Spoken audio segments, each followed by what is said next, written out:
Buju nindoe makanigak, buju ni ji gikano maginidag. Bangieta go ninata nashnabem, idash niwi kagwejutun, jia nashnabe moyan. Abby Sunde indigenakaj jaganashimang. Nishkinjik nagig igakanimigo gaya. North Central Wisconsin and Donjiba, Madison and Daya Nungam.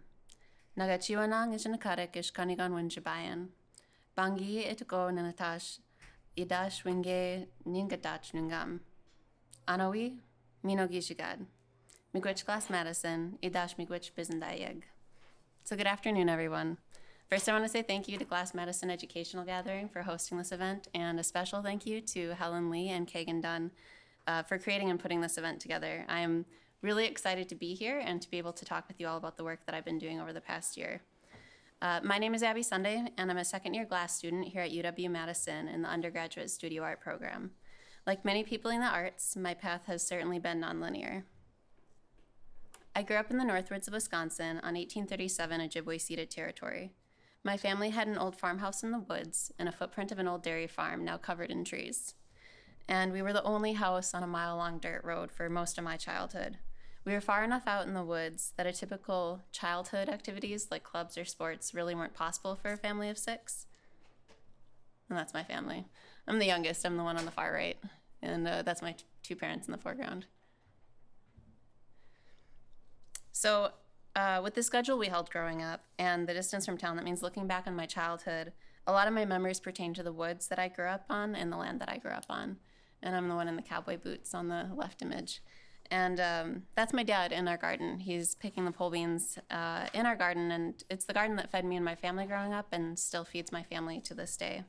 And I got older, I went to college like we're often told that we should, and studied in the sciences and afterwards pursued a career in environmental remediation and hazmat response. This continual work of investigating and cleaning up old gas station leak sites, train derailments, and pipeline spills really burdened my heart. Being in a constant state of mind of seeing contamination and the impacts, and being reactive to the contamination that already occurred, and seeing the issues of environmental policy and enforcement, I felt like I needed to shift ways of being that were proactive, and proactive to community needs instead of reactive. So after half a decade, I pivoted to community work in the Minneapolis-St. Paul area. This community work included arts and education of Native youth and after-school and summer programs, and also supporting food security for Indigenous families, including creating pathways for traditional Indigenous foods to get into the hands of Indigenous families in highly dense urban areas. During these years, my art practice continued to grow, and I realized I was desiring the structured time and facilities that university could provide. So after completing an Associate of Fine Arts at Normandale Community College in Minnesota, which is where I got started in glass, I returned to school full-time, and that's what brings me here today. And I share this background to provide some of the context for the themes and interests in my work, which currently sits at the overlapping points of land, place, community, culture, and care. This manifests as an interest in nature and an interest in the history of food sources and our relationship to them. I'm thinking about the complex relationships our bodies have with current environmental systems and what compromises we must accept in order to operate within certain elements of society. Whether it's related to our own human bodies or the food we eat or harvest, the concepts of contamination are frequently close to my thoughts. I make work to help me explore these complex structures of disruption and the lasting societal impacts these structures have on our lives. Largely speaking, though, my work and research over the past year have been an exploration of community of nature that we as humans participate in and the way that we interact with those systems.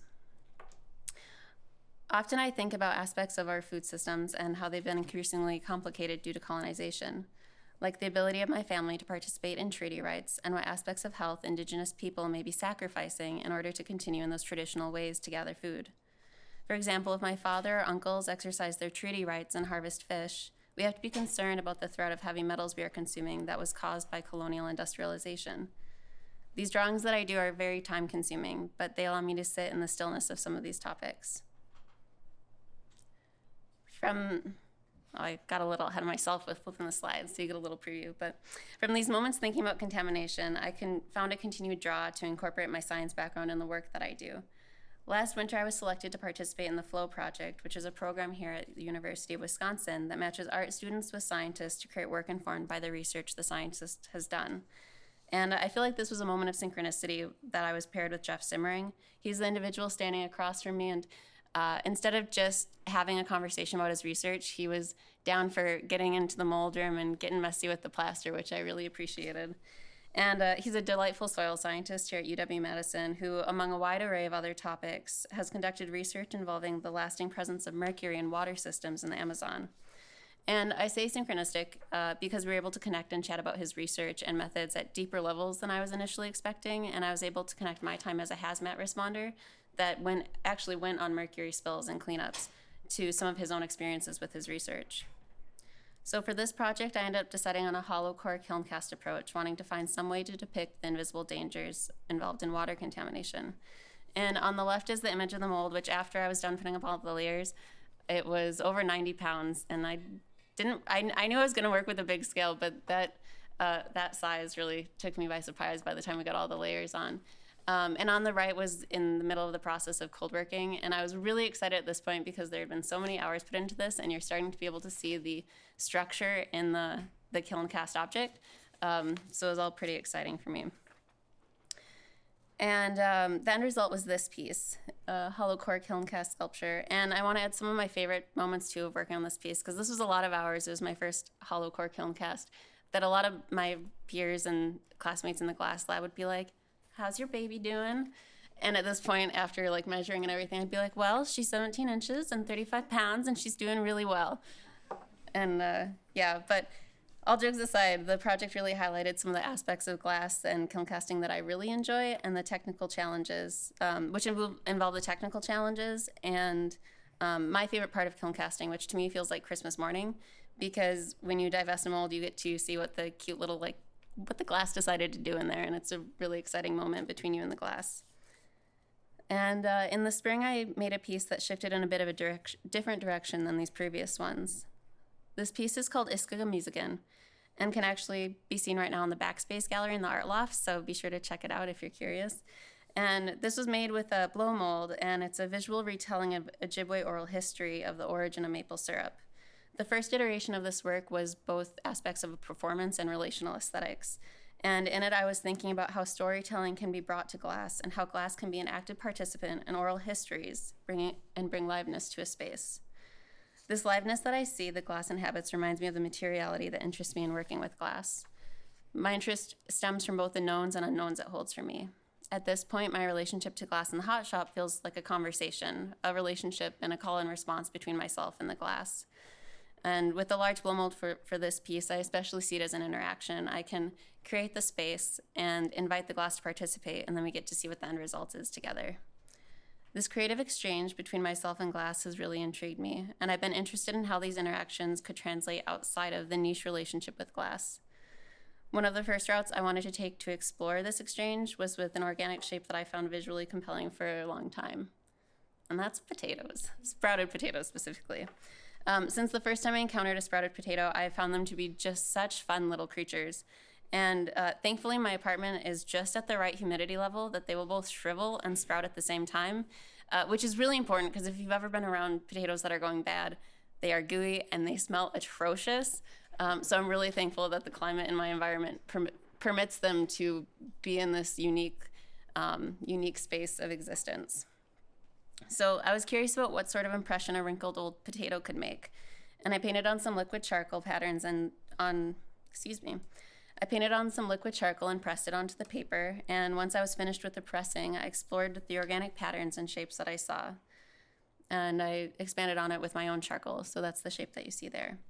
And I played a lot with a lot of different mediums and potatoes throughout the summer, and this is one of my favorite images that came from all of those potato adventures. During this time I spent researching potatoes, I was thinking about how originally potatoes were a South American indigenous tuber, but through colonization, we have become so far removed from their identity, we have trouble identifying them as such. If we think about this tuber, we may associate it with American agriculture, McDonald's French fries, or maybe Irish tropes before affiliating it with the South American indigenous people who cultivated it for so long. This separation of identity is something I think a lot about. Now, while these potato adventures were happening, Jeff Simmering, the soil scientist who I collaborated with before, brought up an additional opportunity to me where we could be collaborating. And I do want to give a huge shout out and thank you to Jeff for that project and being my mentor for it. So we submitted a proposal for a project that was set in northern Minnesota. We were awarded a community water research grant from the Morgridge Center for Public Service and Water at UW-Madison, and I was awarded additional support for my time in some art making through the USDA Earth Partnership's Tribal Student Fellowship. During this research, I helped support the work of a citizen scientist group called Wadukawada, which is Ojibwe for those who help the beaver. And they sought to determine the extent of impacts caused by the installation of a tar sands oil pipeline that was installed in 2021. So these are the pictures of some of the specific, really unique and fragile ecosystems that they're really concerned about being able to protect. The one on the left is a wild rice bed, and the one on the right is an area of a wetland bog. So these two areas, they're not images from my research. The one on the left is a ricing lake on Fond du Lac Reservation, which is my reservation that we went and visited just to see how the ricing was doing. And the one on the right was from northern Wisconsin. We hosted a training at the Trout Lake Research Station, and we hosted a training for the group. And so that was one of our field visits of going and checking out the site and learning more about the sensitivities of bogs. And these are the types of damage that they're really concerned about and trying to protect the environment from. And these are images of locations where the pipeline company illegally punctured aquifers that are now draining out into the environment, affecting the ecosystems around them and diminishing the limited resources of fresh water that we have. Wanting to be sensitive to the research they're doing, these are images that were publicly published by the group. But they're of aquifer breaches, which, like I was saying, is areas where then the groundwater is free flowing, which is both illegal and unlicensed for what they're doing. The installation of the pipeline has caused irreversible damage to the environment in those areas, and this group is seeking to document and bring attention and accountability to this damage. The relationship and care to the earth that is so integrated into this work reminds me a lot of other aspects of Line Through protests, which includes a legal argument for the rights of Manuman, which is Ojibwe for wild rice. So this legal argument by Indigenous lawyer Frank Babeau, who is legally defending his client, Wild Rice, argues that per Anishinaabe values, wild rice is a living, animate entity that has legally defensible rights. With values like this in mind, and thinking about different natural entities as being ones that we can interact with in this way, I'm curious about how the autonomy of flora and fauna and what they have in this life, and how one can invite those entities into an art practice and what that looks like. This connection to place and land are themes I'm continually coming back to in my own reflections of how I relate to nature, which leads me to my most current work. One time while I was much younger, I saw my sister's hands stained from playing with black walnuts, and I've been enraptured by the potency of the dye within the halls ever since. Even as an adult, I catch myself admiring the staining on the sidewalks that I pass by. Recently, I was on a walk with a friend at a nearby trail system, and we noticed that the black walnuts were just ready to fall. They were beginning to fall. You could hear them as you were walking by. And it got me curious, thinking about how you could invite walnuts into a place of creativity. So I went back to my place, and the next morning I put down these papers, and I was really excited because I knew a rainstorm was coming the next day, and decided I'd come back in a few days and see what we made together. So these were the results of that experiment. The falling walnuts broke the paper in various places, and the staining from the walnuts and the following rain shower left their marks on the paper. I was curious how these explorations could be taken further and process the walnuts, meaning that I removed the hull, so it was just leaving the actual nut shape that you might be more familiar with. So this is my current work, and when I say current, I mean these babies were fresh out of the annealer over the weekend, and I have some more that are in the annealer like right now, waiting to cool down, that I'm so excited to get to touch as we speak here.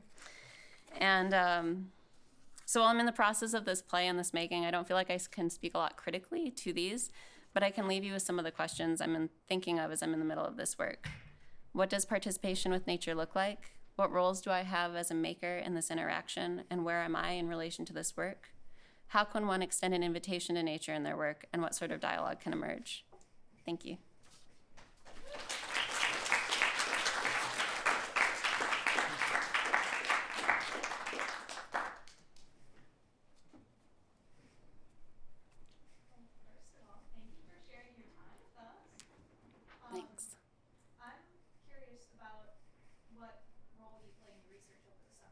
Oh, yeah, thank you. Yeah. So I was really excited because it was able to be a mixture of both my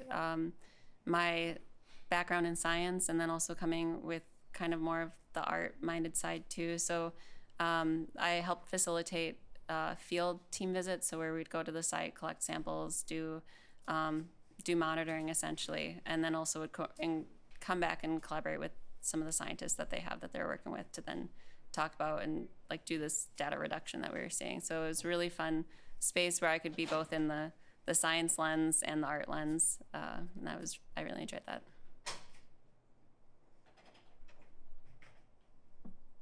Yeah. The potato pieces interest me. Have you ever considered playing with like lost potato casting? Now I am. The pieces you're doing with the negative spaces, collaborating with the scientists, I don't know how they would work as what's it called, core casting? Hollow core, yeah. Hollow core. But I've done a bunch of experiments with foods, like literally lost celery casting. Oh, cool. And, Cool. which works really well. So that's what made me think. The forms are so compelling and sort of intrinsically metaphorical and kind of gnarly and wonderful. Yeah, I think thanks. it's a positive or negative space. It would be really nice. Yeah, that's a really fun idea. Thank you. Yeah. What made you decide to go back to get your associate's degree and like learn about glasswork? Oh, so I've joked around with my friends that I feel like my growth in the arts has kind of been like, if you're familiar with the childhood story, if you give a mouse a cookie, that I kept trying to convince myself that my interest and relationship with art was something I could just pacify in these little piecemeal aspects. And the more that I honored that art interest and art passion, the bigger it continued to grow. So that was when I was wanting to get connected to more formal aspects, which is why I went to the community college. And I actually didn't think I was really interested in glass. I really enjoy like the powdery finish of kiln casting, but shiny glass is something that I've grown to love. And there was an instructor at the community college who I enjoyed his instruction. And I was like, I need some electives. Okay, I'll take glass, and then I can just check that one off of like an area I've explored and call it good. And as people say, I just fell in love with glass when I started interacting with it.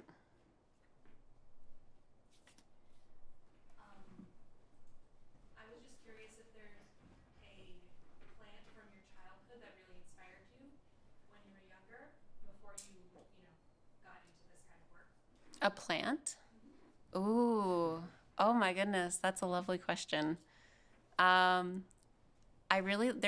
There's a weed called purslane, and it's actually edible, and it grows a lot in like gardens or disrupted soils, and I think that's also a really lovely organic shape that I love, and I'd always like apologize to it as I'd have to pull it from the garden of like, I'm sorry.